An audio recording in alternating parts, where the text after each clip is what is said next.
युवराज के अपने हाथों से निकल जाने का जितना दुख है, उससे भी कहीं अधिक क्रोध उस विश्वासघाती पर आ रहा है जिसने उसे भागने में मदद की। ईश्वर ने हमारी प्रार्थना सुन ली है राजकुमारी जी। गुप्तचरों ने सूचना भिजवाई है कि अतिथि युवराज सुरक्षित अपने राज्य पहुंच गए हैं। बड़े अफसोस के साथ कहना पड़ता है शहजादी आलिया, अगर आपकी जगह किसी और ने हरकत की होती तो मेरे आका की शमशीर उसका सर उसके धड़ से अलग कर चुकी होती। खामोश! जिसकी गुलामी करते हो उसकी चापलूसी हमारे सामने कभी मत करना।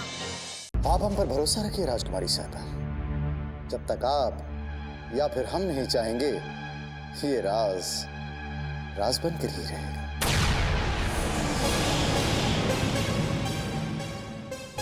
अब हमें किसी राज के खुल जाने का कोई भय नहीं है सोमनाथ।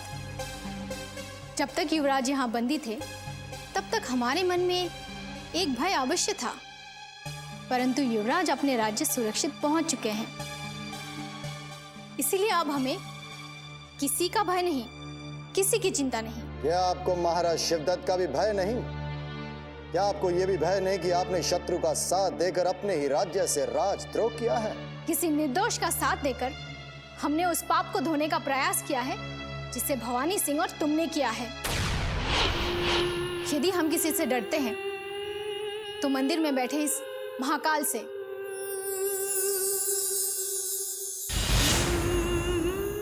शिवगढ़ के सिंहासन पर बैठे महाराज से भी नहीं। और यदि महाराज ने तुम्हारे षड्यंत्रों का साथ दिया तो हम उनसे भी टकरा जाएंगे।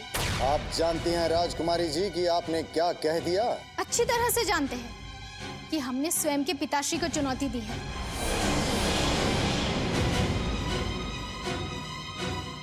और अब हम तुम्हें भी इस बात की चुनौती दे रहे हैं कि अति शीघ्र तुम्हारी इस स्वामी भक्ति की भी पोल खोल देंगे जिसका तुम पिताश्री के सामने दिखावा करते हो। संभल जाइए, वरना ना घर के रहोगे ना घाट के।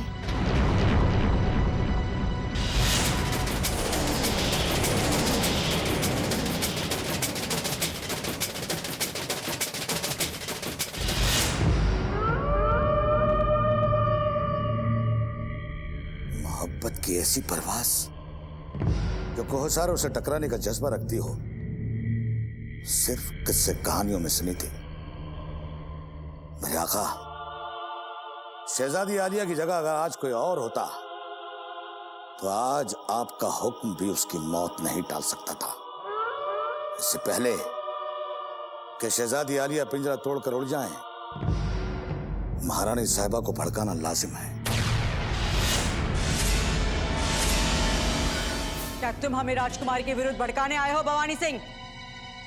नहीं महारानी, अभी तो हम आपको आगाह करने आए हैं कि राजकुमारी ने शत्रु युवराज को भगाकर महाराज शिवदत्त की इच्छा के विरुद्ध कार्य किया है। ये कहो कि निर्दोष युवराज को मुक्त करके राजकुमारी ने रानी कलावती की इच्छा को पूर्ण किया है भवानी सिंह। यदि इस बात का पता महाराज शिवदत्त को चला तो इस महल में कोई नया अनर्थ हो सकता है महारानी जी। एक निर्दोष युवराज का अपहरण करके जो अपराध तुमने किया है, इससे बड़ा और अनर्थ क्या हो सकता है भवानी सिंह? क्षमा कीजिए महारानी, जिसे आप अनर्थ समझ रही हैं वो अनर्थ नहीं, अपितु सियासत की एक ऐसी चाल है जो हमारे स्वप्न को अति शीघ्र साकार कर सकती थी। किंतु राजकुमारी ने युवराज को भगाकर चुनारगढ़ को हमारे हाथों से और अधिक दूर कर दिया है। क्या शिवगढ़ के महायोद्धाओं के बाजुओं में तलवार उठाने की शक्ति नहीं, जो चुनारगढ़ को प्राप्त करने के लिए एक मां से उसका बच्चा छीन लिया? शर्म आनी चाहिए तुम्हें भवानी सिंह, जो युद्ध के स्थान पर तुमने एक निर्दोष को बंदी बनाया। हमें खुशी है उस निर्दोष को मुक्त करके राजकुमारी ने हमें उस पाप से बचा लिया जो तुमने किया है भवानी सिंह। आपकी दृष्टि में वो पाप था महारानी जी, किंतु हमारी दृष्टि में वो महापुण्य था, क्योंकि चुनारगढ़ पर विजय और महाराज शिवदत्त की खुशी के लिए हम कुछ भी कर सकते हैं, किसी भी सीमा तक जा सकते हैं, संकट पड़ने पर अपना शीश भी कटा सकते हैं। यदि तुम्हें अपने स्वामी भक्ति और शक्ति पर इतना अभिमान है तो वीरेंद्र सिंह से क्यों नहीं युद्ध करते? उनके पुत्र को बंदी बनाकर जो तुमने कायरता दिखाई है उसे न इतिहास माफ करेगा ना हम। ये तो इतिहास ही बताएगा महारानी जी कि भवानी सिंह एक कायर था या एक कूटनीतिज्ञ। ये कूटनीति नहीं, कायरता थी भवानी सिंह। इतिहास के पन्नों पर नाम दर्ज करवाने वाले कायर नहीं, योद्धा महायोद्धा होते हैं। और तुम्हारी ये कायरता महाराज के माथे का कलंक बनकर इतिहास के पन्नों पर न दिखाई दे, इसीलिए हम संबलपुर से यहाँ आए हैं। क्योंकि युवराज इंद्रजीत सिंह को मुक्त कराना ही हमारा मुख्य उद्देश्य था, जो अब पूर्ण हो चुका है। अब हमारा लक्ष्य है इस महल को उन षड्यंत्रकारियों से मुक्त कराना जो तुम्हारी तरह स्वामी भक्ति का ढोंग करते हैं। अब तुम जा सकते हो भवानी सिंह।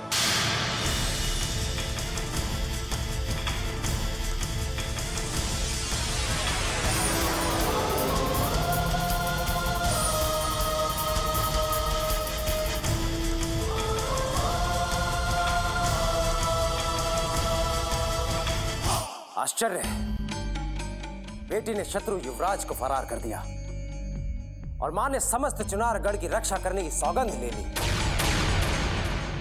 ऐसा प्रतीत होता है हम शिवगढ़ में नहीं अपितु चुनारगढ़ में हैं। किंतु चुनारगढ़ के उस महाराजा के वंश का नाश भवानी सिंह के ही हाथों होगा, यह हमारी प्रतिज्ञा है। नाना श्री और भैया के बिना हम कई दिनों से सो भी नहीं सके हैं, किंतु नाना श्री तो अब कभी हमें तपकी देकर सुलाने आएंगे भी नहीं। और भैया भी पता नहीं कहाँ और किस हाल में होंगे। माता श्री के स्वास्थ्य का भी कुछ पता नहीं चल रहा। हम क्या करें, कहाँ जाए, कुछ पता नहीं चल रहा।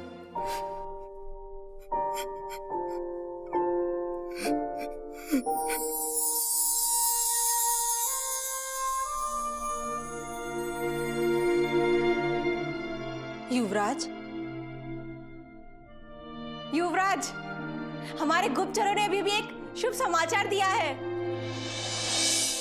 क्या हमारी माताश्री के स्वास्थ्य का कोई शुभ समाचार है, या फिर हमारे महायोद्धाओं ने हमारे भैया को ढूंढ लिया है? हाँ युवराज, इंद्रजीत सिंह को ढूंढ लिया गया है। क्या? जी युवराज, हमारे महायोद्धाओं ने लेकर शत्रुओं की सीमाओं से दूर निकल चुके हैं।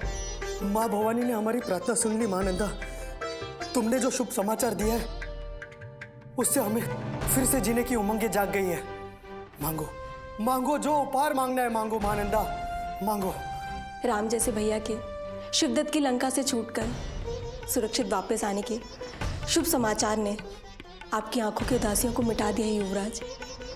इससे बढ़कर उपहार मेरे लिए क्या हो सकता है? विजयगढ़ के प्रति निस्वार्थ समर्पण की भावना एक दिन तुम्हें नई ऊंचाई पर ले जाएगी महानंदा। हम बहुत खुश हुए विजयगढ़ की इन सुनी गलियारों पर फिर से अपने कदमों की रौनक बढ़ाने हमारे भैया इंद्रजीत सिंह आ गए। युवराज इंद्रजीत सिंह की जय, युवराज इंद्रजीत सिंह की जय, युवराज इंद्रजीत सिंह की जय, युवराज इंद्रजीत सिंह की जय, युवराज इंद्रजीत सिंह की जय, युवराज इंद्रजीत सिंह की जय, युवराज इंद्रजीत सिंह की जय, युवराज इंद्रजीत सिंह की जय, युवराज इंद्रजीत सिंह की जय।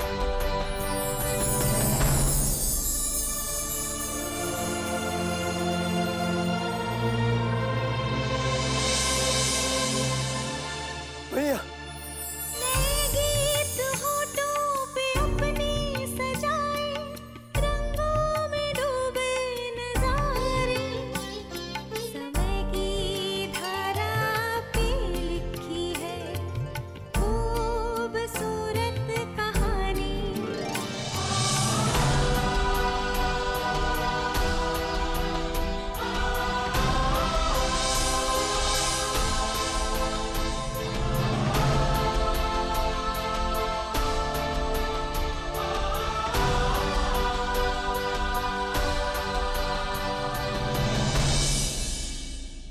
आनंद, तुम्हें देखने के पश्चात हमारे सारे दुख, सारे दर्द, सारे कष्ट सब दूर हो गए।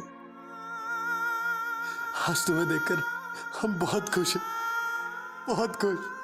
आपको भी देखने के लिए हम तरस गए थे भैया। एक एक दिन हमने एक एक वर्ष के समान बिताया है। अब हम आ गए आनंद, तुम्हें छोड़कर कभी नहीं जाएंगे, कभी नहीं। आप विश्राम कीजिए युवराज इंद्रजीत। लंबी और कष्टदायक यात्रा ने आपको कितना थका दिया है और निर्बल भी बना दिया है। चलिए भैया, अब हम कभी आपको अकेला नहीं छोड़ेंगे। चलिए। हमारे युवराज को सुरक्षित लाकर आपने हमें चिंता मुक्त कर दिया है संग्राम सिंह जी। अब हम तुरंत ये सूचना चुनावगढ़ पहुंचा देते हैं, जिससे महाराज और महारानी भी चिंता मुक्त हो जाए। आप निश्चिंत रहिए मान सिंह जी। तेज सिंह चुनारगढ़ की ओर निकल चुके हैं। वो किसी भी समय महल में पहुंचकर युवराज इंद्रजीत सिंह के सुरक्षित होने का समाचार महाराज को दे सकते हैं। क्या युवराज इंद्रजीत सिंह विजयगढ़ वापस लौटा है? ये शुभ समाचार देकर के आपने एक ही क्षण में हमारी झोली में संसार की समस्त खुशियां डाल दी हैं तेज सिंह।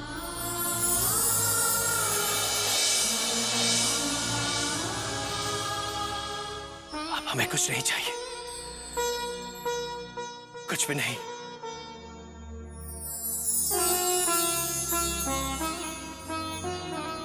बाबा, ये चमत्कार आपके आशीर्वाद से हुआ है बाबा। यदि आपके शुभ कदम इस महल में नहीं पड़ते तो हमारे दुख कभी दूर नहीं होते, हमारी खोई हुई खुशियां कभी नहीं लौटती। अब हम महारानी चंद्रकांता को जैसे ही ये शुभ समाचार देंगे, उनके सारे कष्ट क्षण भर में दूर हो जाएंगे। वो फिर से स्वस्थ हो जाएंगी।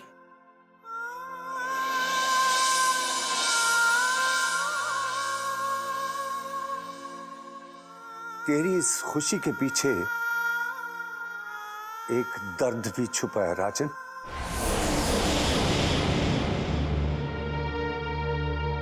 महारानी चंद्रकांता के आंसुओं ने उसकी ममता को मृत्यु के मुख से किसी प्रकार बचा लिया, परंतु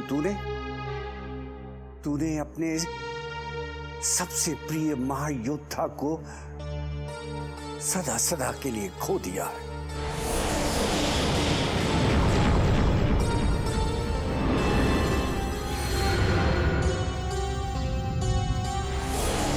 किस महायोद्धा को बाबा? हमारे दूसरे महायोद्धा कहां है तेज सिंह? अभिमन्यु, परमवीर सिंह और संग्राम सिंह कहां हैं? वो तीनों महल में दिखाई क्यों नहीं दे रहे? महाबली अभिमन्यु चंडीलाल को दबोचने के लिए शिवगढ़ की ओर गए हैं और संग्राम सिंह युवराज इंद्रजीत के साथ विजयगढ़ के महल में।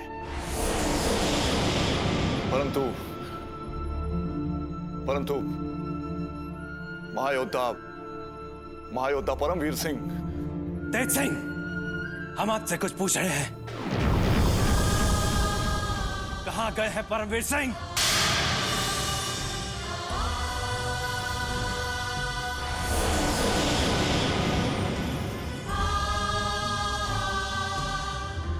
परमवीर सिंह अब इस लोक में नहीं है राजन।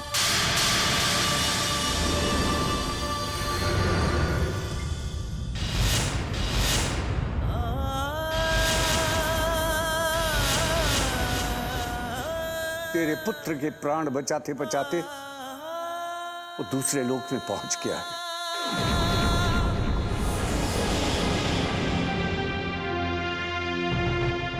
हमें तो उसी समय ज्ञात हो गया था जब शत्रु ने धोखे से उस पर अग्नियास्त्र की वर्षा की थी। अंततः शत्रु ने हमारे प्रिय महायोद्धा का बलिदान ले ही लिया।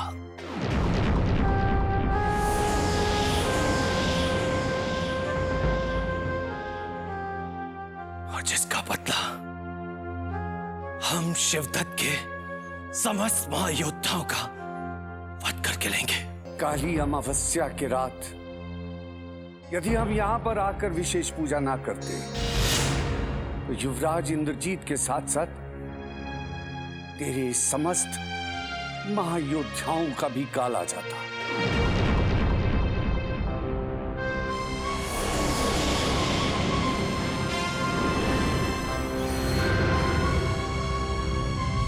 परंतु इस संकट की कुंडली को हमने तेरे शत्रुओं की ओर मोड़ दिया है।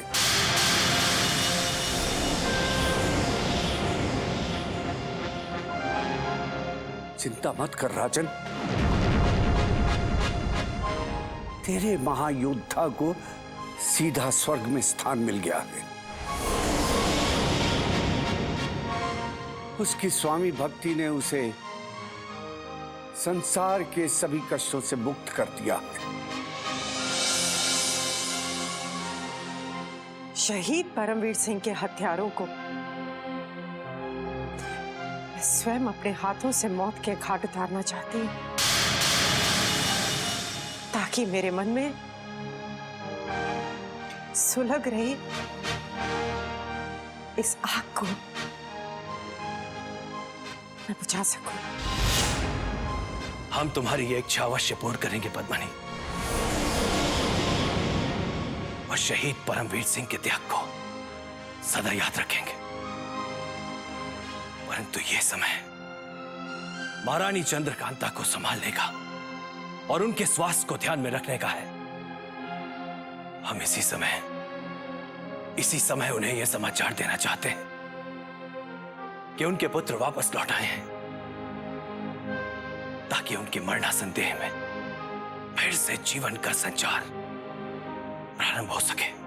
परंतु दुर्भाग्य से महारानी जी की मूर्छा अभी भी नहीं टूटी है महाराज। वैदराज भी निराश हो चुके हैं। वैदराज जी का कहना है महारानी जी के प्राण जड़ी बूटी से नहीं, केवल प्रार्थना से बचाए जा सकते हैं।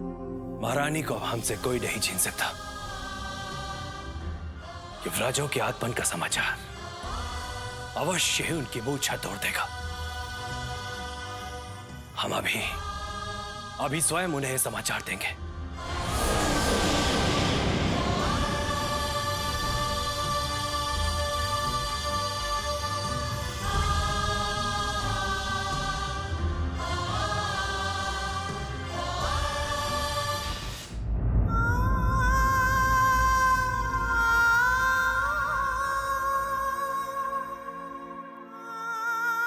अब महारानी का अंतिम समय आ गया है। महाराज को तुरंत सूचना भिजवा दो।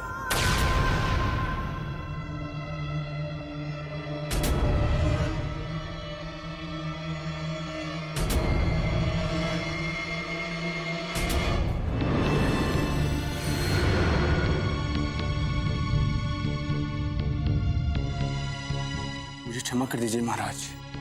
अब महारानी जी को कोई उपचार, कोई जड़ी बूटी नहीं बचा सकती। इनका समय आ चुका है।